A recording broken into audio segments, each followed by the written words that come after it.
पेरी पेरी पड़ी जाला अरे सबवा फुफकारी बड़ा शिव चर्चा गावे नहीं है तो सुन ले बड़े हम। अरे पेरी पेरी पड़ी जाला अरे सबवा फुफकारी बड़ा डर लागत। आए ना दुआरी बाबा को पूछे। अब भोलेनाथ खुद चल के आ रहे हैं श्रृंगार करके, किसको देखने के लिए? किसको देखने आ रहे हैं? आपके भाऊ जाइए इतना श्रृंगार कोई लेवाड़ी है कि देखे आवत नहीं।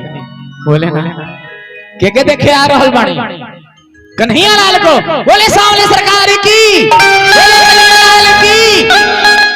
अब एक बार थोड़ा सा ताली बजाइए माता बहनों का भी थोड़ा थोड़ा होता रहे। एक बार ताली बजाएगा। कैसे के आई हम दुआरी गाओ ना, एक बार ताली बजा के आप लोग भी गाएगा। पेरी पेरी पड़ी जाला अरे सबवा फुफकारी बड़ा डर लगता। दिया हाँ सब दिया तब जाता खरा ताली बजा कहिएगा। कैसे के आई हम तो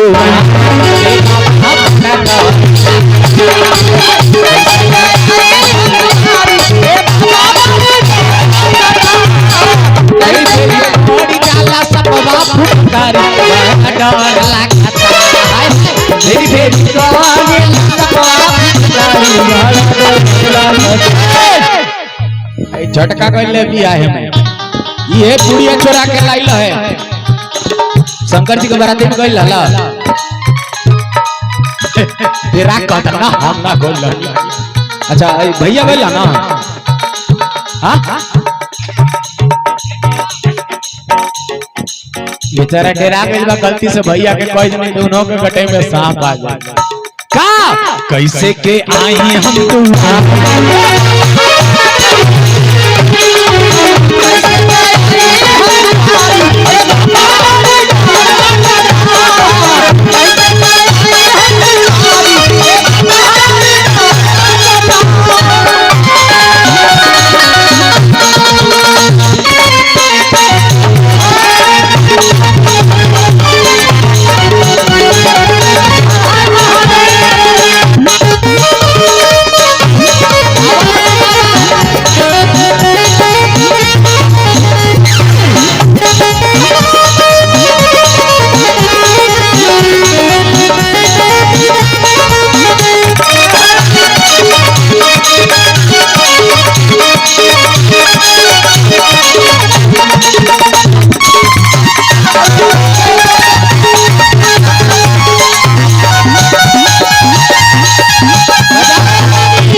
पूजा करे बल्लानी हमार आवाज बुझाता नु औ ददियो बल्लाली लेके थाली साजी के ऊ अहिली अंगनावा देखी नग बड़ काटे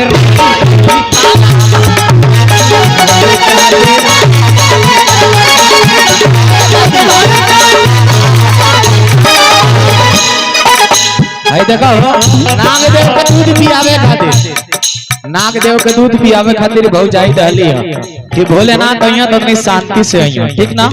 हां के जसही अंगनमा ई पहुंची कंगनमा देख के ही नागदेव डर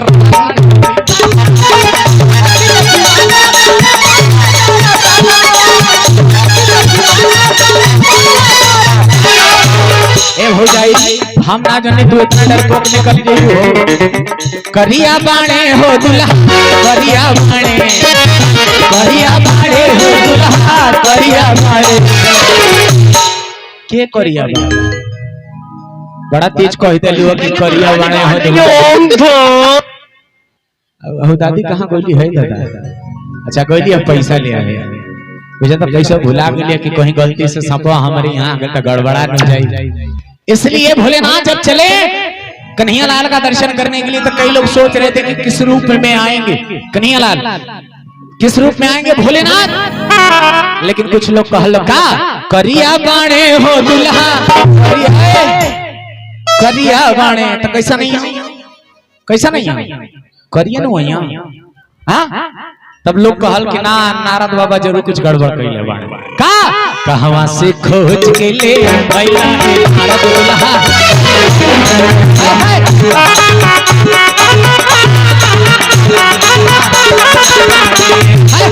करिया बाणे हो दुल्हा करिया बाणे करिया बाणे हो दुल्हा करिया बाणे।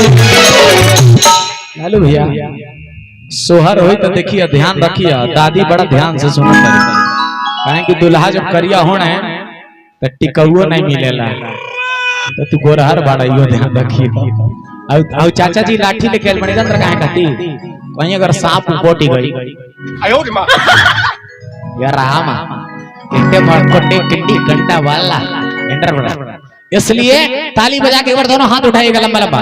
भोलेनाथ का आगमन हो चुका है, उसके बाद कन्हैया लाल को बुलाएंगे आंगन में, दोनों हाथ उठा के लंबा लंबा जे हाथ आए उठाई ओकरे घरे। हाँ दादी पहले उठा ले लिया, ताली बजा के कहा कहवा से खोज के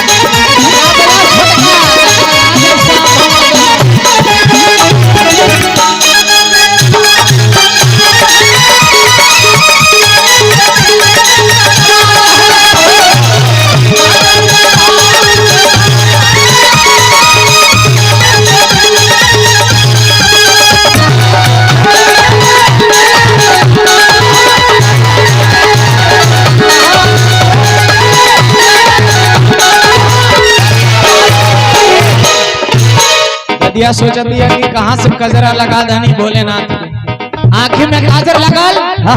तो कुछ लोग सोचल कि भोलेनाथ दर्शन करे आए कन्हैया लाल के दर्शन होई, लेकिन टाइम से का हम तो समझनी दुल्हा चढ़ते लगन में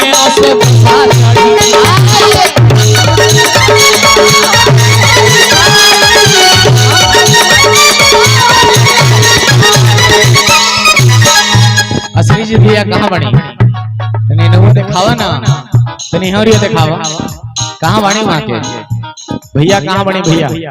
अच्छा अंगोछा डोला रहल बनी, सोचे नहीं घबराई मत, तभी तो भोलेनाथ आ रहल बने। जब कन्हैया लाल यहाँ तो न जाने का करे के पड़ी, ऐसे माता बहन लोग सोचा था लोग मन में कि भोलेनाथ के बारात देते इतना कुल भाई, और कन्हैया लाल के दरबार में अगर जो भोलेनाथ है तो कहा कौन रूप में यहाँ हम तो समझनी दुल्हा होई भाई चढ़ते लगन में